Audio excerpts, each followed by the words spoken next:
Hello and welcome to our PR workshop about rethinking public relations, how to generate results that build business. A very important topic, as obviously PR is something that is super valuable for your company. Media attention, social media, content marketing, whenever it comes to communication, it is something that really can bring your company forward. It helps you selling your product, win new employees, can help you gain attention for the investors community, and many other things. Some words about me. My name is Tilo Bonow. I'm the founder and CEO of PIABO Public Relations, the leading agency for the digital economy. And we're exactly doing this, public relations, social media, content marketing. And we do this not only for European tech heavyweights like Withings or many others, also for a lot of Silicon Valley companies like Tinder, Yelp, Partech Ventures, venture capital firms, events, industry-related service providers, companies like House.com, but also many B2B heavyweights from America and around the world. When it comes to public relations, often it comes to my mind one concrete sentences from Bill Gates, and he said, "If I was down to my last dollar, I would spend it in public relations." And the reason is very obviously, he has figured out that public relations is definitively something that gives more return on investment than many other marketing tools that you might use, because everyone who's in marketing or communication knows that it needs at least 4 to 5 contact points until someone makes a buying decision, for example, until someone subscribes for something or buys something or makes a decision to work with the company together. And in the end of the day, when you look at traditional advertising and look at the current numbers in recent studies, it's just 32% that really believe in advertising, means TV, means Google AdWords, etc. So obviously you need many contact points with your customers, many contact points with your target group. And to reach this, a strong storytelling is super important. In these days where so much noise out there in all the channels, in ads, in our daily lives, in our email inboxes, a strong story is definitively key to stand out of the crowd and really to make the difference, and that people listen to you and hear what you have to say, and at the end of the day, do action. And one concrete point that I always find most of the founders I'm talking to underestimate, and this is something that I personally think should be in every PR campaign, is the aspect that you don't know who you already stand for. So the problem is that you think a lot about, you can explain your product, you can explain your technology, but in the end of the day, what is actually story and what are you standing for? And this makes, in the end of the day, when it comes to brand building, the difference if you're just a cup of coffee or you Starbucks, if you are just like a bottle of water or Evian. And this is the main difference when it comes to just a founder. Obviously everyone can explain what he's doing and explain the product, but the story makes a difference. The story makes actually, if you are really building a brand, and a brand that really is like a magnet for people that want to work with you or buy your product, or you just like everybody else. So the unique communication point is super critical and it's super important, and this is the main point where all the story is about. Because in these days, every startup, in the end of the day, is startup that has raised some money, right? From business angels, from venture capitalists. This is maybe not something that is really different. Every founder that you talk to is saying that they want to change the world or want to make a difference in the world, and even every founder obviously has a startup, and at the end of the day, when you look at the Berlin startup scene, there are many startups that have Ashton Kutcher as an investor, and maybe it's the first time funny when you can announce this, and obviously the press is interested in it, and maybe also for the second startup that has a kind of celebrity as an investor, it's funny, but if you are the number 3 or 4 or 5 that has, in this case, Ashton Kutcher as an investor, it's not funny anymore, and it's nothing new anymore, and it's getting to be bored. So that brings me always to the point that often when you talk to founders and entrepreneurs that tell you, oh, we have to be quick with PR because, let's say, Rocket Internet is copying us, or there's an American competitor wants to entering the market, or there's another team in Munich, for example, who's doing the same. This is always the question, is it really the startups that competing with each other, or is it about the attention that they get, and the attention span of the people, and maybe more the corporates that they are really competing with. And sometimes there are so many emotions when you talk to founders that they don't miss the point who the real competitors are. So when you talk to journalists, for example, in Germany, there are literally 800, 700, 600, whatever, emails with press releases every day in their inboxes. So with your story, it's really hard to stand out. And when you look at international editors, like, for example, TechCrunch, that is even more. So in the end of the day, just sending out a press release can't be the solution. And when you do this, and when you craft the press release, then you have often the situation that especially the more unexperienced teams that we see, and when we talk to journalists, they say us, we don't even have the time to click in every email and read at least the first paragraph.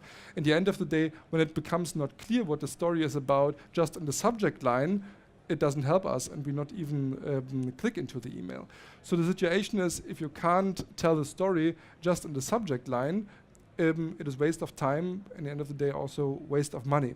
So really thinking about how can you really beneficial for the journalist, how can you offer a kind of a service to journalist that he quickly gets it, and literally thinking outside the email inbox. This is something super important, that it needs a different kind of storytelling to become successful. Obviously, when it comes to email correspondence, there are many more mistakes that you can make, but the obvious one is that you could have ability to come straight to the point and see what the email is about, what the story is about, to end of the day talk about it.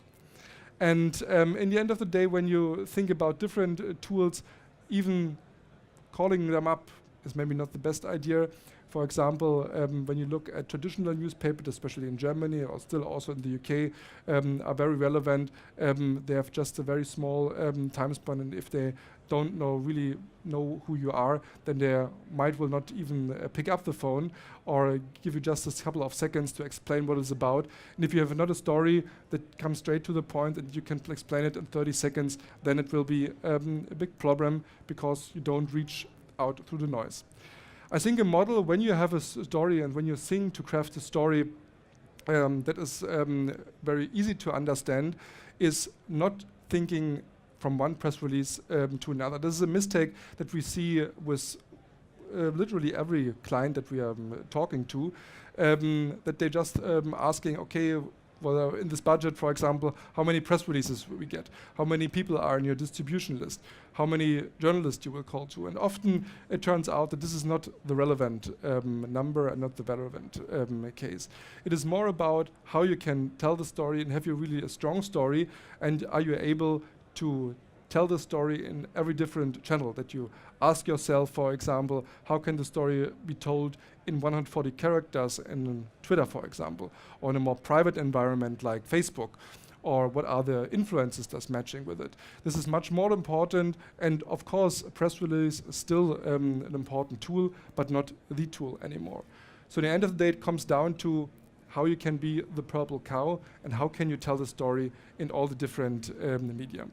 And one part in the whole communication strategy, when you think about the right story, is definitively, especially when you are a startup, the founder team, the founder, the CEO himself. Because he is definitively, especially when you're a young startup, and your brand means nothing because you have created a brand and maybe choose the brand because your domain was available, then in the end of the day, he is the one who tells the story, who tells the vision of the company, who has the idea why he founded the company, and is the one why people want to work for this company, why corporation partners, suppliers want to work with them, and why people buying this product. So personal branding is definitively, especially for young companies, a very important part.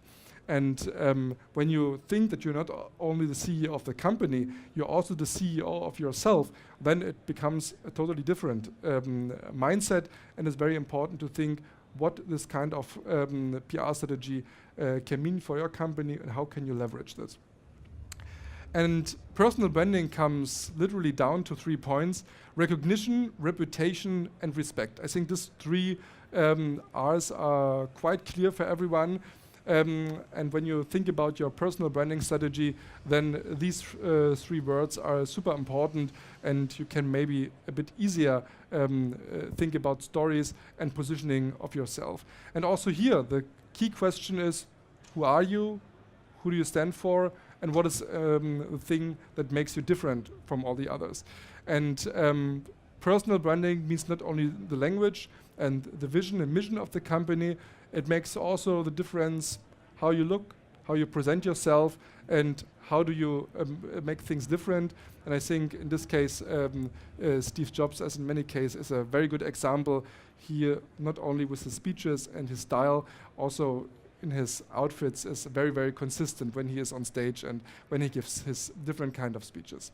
And sometimes founders came to me when we suggest or putting a bit more the founder and the founder story in the front and say, oh no, we want, it's not more about our product or about our great technology that we are building, but in the end of the day, a strong personal brand adds definitively value to the corporate brand, and especially in a world where there's a war for the best talent, and the best talent want to work for great leaders, for great CEOs. And if you are shy and not present and not visible, then obviously nobody wants to work for you. And there are great examples. The Samba brothers is Jan Beckers, who is strategical using PR for personal branding. He is really keen to really win the best heads for his company, and all his PR offers leads in the end of the day in winning great people and doing a great employer branding campaign.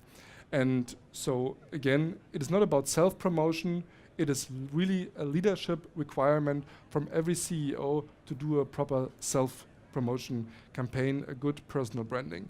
And in the end of the day, what you have to keep in mind is not to be on the front page of a boulevard media or on every media. It is about the right target group. And I give you a good example. One of our founders we're working with, Andrew Mason from Groupon, is an amazing example. You all know Groupon. It is about coupons, it's about making great deals and great discounts. And what he realized is that the target group of marketing decision makers is super important for him.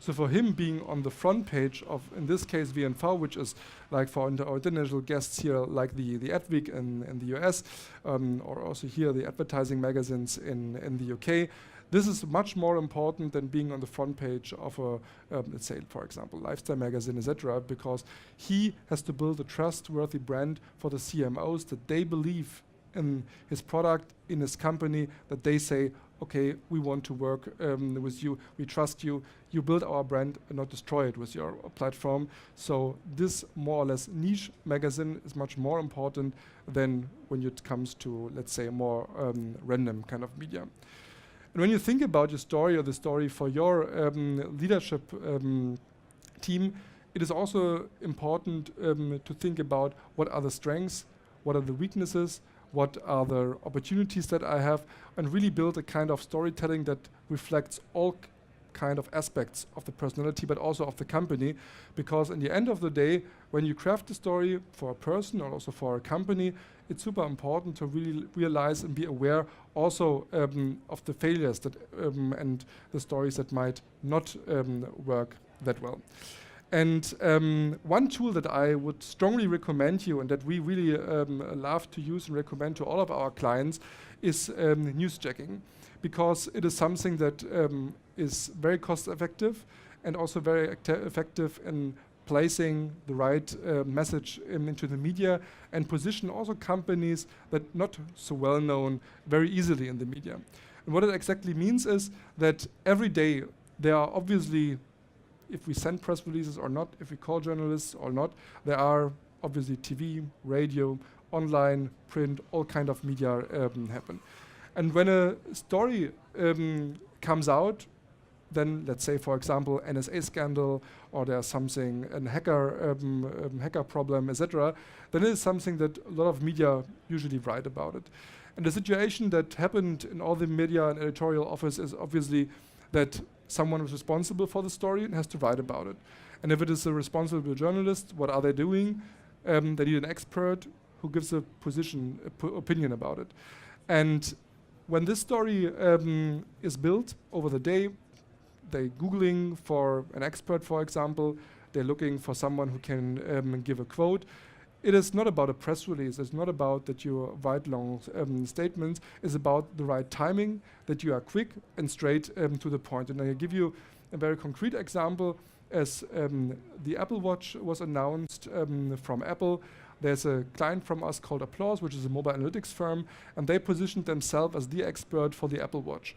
So for example, they give some tips and tricks. What do you have to be aware when you program an app for the Apple Watch? So obviously it's very different as we do it for a phone or for an iPad, for example.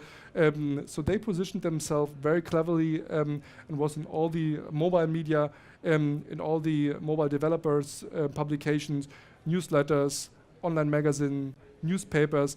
And whenever a journalist had a question about the Apple Watch, they called them up.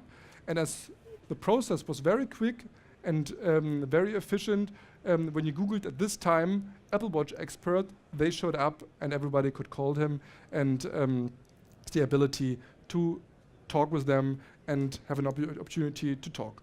And give you another example, more in the mainstream press, also to the Apple Watch, our client Evernote, good example, the CEO talked about, is maybe unpolite to wear an Apple Watch because it always blinks and beeps, makes some noise. So in the end of the day, it is also, you can target it for every kind of different media and get, in this case, free coverage without press releases, without a lot of personal context. At the end of the day, about being at the right time, at the right place.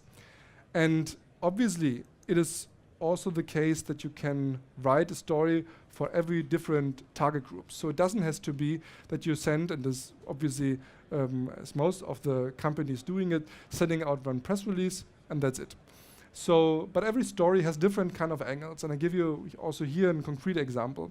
We worked for a client called Victor, which is a private jet app, so you can book a very expensive product via an app. And this product has obviously very different kind of angles. You have the business side, that this is maybe a new trend, that you can buy these kinds of luxury products via an app. You have, at mobile specific, the idea of how can you build an app where you sell really expensive, a couple of $1,000 euro products. So that's more the angle about the usability and how you craft this app. Or you can do it like we did in Forbes magazine, a bit more like a lifestyle story, a bit more, in this case, like how Rihanna as a celebrity used the service to fly to her concerts. And you have the same story told in 3 totally different media for different target groups with a clear value add for the client. So you see, this is super important to think about different target groups, craft a story for different kind of media, and even the data that the company can provide you, or your company has maybe already on your servers, you can build great infographics. For example, also here the example from Victor, say what are the most routes that people booking private jets, what are the average costs, what are the countries most clients come from, super valuable data that you can use for the media, but obviously also for your social media channels. And you can do this obviously with all kind of data in a complex way or in a more simple way, for example, newspaper. And all this kind of news is also the question, what is already news and what are the right media? Because just being in the press is obviously often not good enough. And concrete example, the founders from Just Book came to us with the wish, we want that our app gets featured in the Bild Zeitung. And Bild, for our international guests here, is the most popular daily newspaper in Germany. And we said to him, look, what your app does is you can book same-day hotels. People who book same-day hotels are people who may be in sales, they have a bit more money, more higher incomes, maybe that are salespeople. So this is a very niche target group. It's not about the masses. It's people who have maybe a smartphone, who can very easily have a credit card that they can instantly book a hotel. So we said to the client, we don't believe that this is the right approach for you. We recommend you something different. And when we look into the data and using our big data tools, then we come to a different conclusion. The client insisted and said, no, we won't have this article in the Bild-Zeitung. Obviously, after a couple of weeks, we had a nice article, and the client was very disappointed. We said, thank you for the article, but it didn't make anything. We didn't have any downloads. Nobody called us. Nobody downloaded the app. We said, we told you, right? Let's do it our way, and we did it. We looked in our data, in our tools, and we came up with different kind of media that are maybe from the reach, not so big, but for the target group, the right ones. And with articles like that, very concrete in a very well-known media where we know that the smartphone penetration is very, very high, that the kind of people who are reading it in the right target group, that made them literally 100,000 downloads with the app only with PR. So it's not only about the mass and the quantity, it's very much about the quality. And another thing is, in the end of the day, when you do PR and when you look at the placements that you get, the question is for me also, does it create really engagement? Because in the end of the day, just having an article, it's nice, it's maybe good for image, it's maybe good for brand building, but at the end of the day, is there no engagement, then it's obviously not so valuable. And but to give you a concrete example of what that means, I mean, every kind of coverage costs you money. It costs time. People are involved, maybe an agency, so it's super important. So if you're not able to reach to the hearts and minds of the audience, then it maybe doesn't help you. And it's maybe more valuable that you have some people who are really interested in the product and really understand what the product is about and have a good experience about it. In the best case, a personal experience, not just reading it out of a press release, then it's definitively good. And I give you an example. As the portal Stylight in Munich was founded, it was a kind of fashion portal, and the founder said, oh, can you help us with PR? And of course we could, but we said them, when we send out a press release and say, oh, you can now buy fashion online, and this is a nice portal, and there are great products. I mean, this is not a story, right? This is what we're talking about today. This is not storytelling as intended. And we said, what is really special? What makes it unique? And the only point that they could come up with was, oh, we have a great usability. And we said to them, okay, usability, that's a bit hard to transport it in a press release. We can write a press release and say, oh, this is the best online shop with the best usability. But if you don't have the experience, I mean, this is not a story that people will write about. So what was done is that we partnered with a very famous glove company in Germany, very traditional, called Röckel. They make this wonderful gloves and choose the very traditional way in approaching this kind of e-commerce PR. And we sent it, this press release, offline, and just with one glove. And you all know one glove is not very efficient and beneficial when it's cold outside. So you need a second glove. And the second glove obviously was on the portal, and the idea was that the journalist, because it was all about the usability, go to the portal, find this glove, order them, and have the whole experience as every other client. And the conversion rate was more than 95%. Media like Vogue, all the big print, online, etc. media picked it up and wrote about the company. It was a very good brand building. It built very good relationships with all the journalists. It was just a different approach, a different way of giving personal experience to the journalists.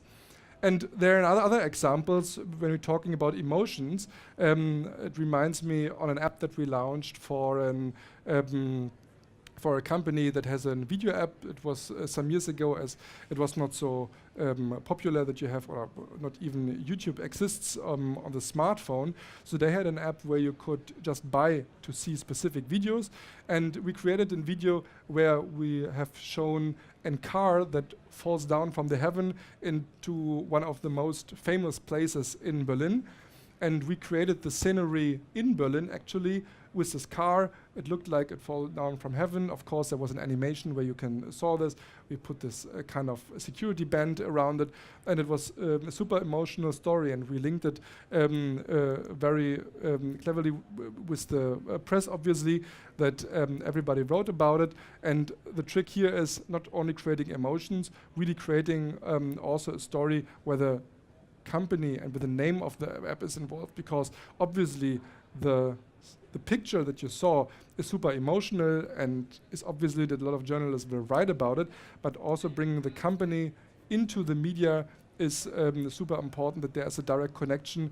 And it was a story that was literally in every kind of media, in TV, print, online, everywhere, and it was a super success. And it was for the money that we spent, obviously it costs a bit more than just sending out a press release, but the money spent, and when you see what in the end of the day and backlinks and coverage came out, it could also have cost 3 or 4 times of what we spent for this kind of campaign.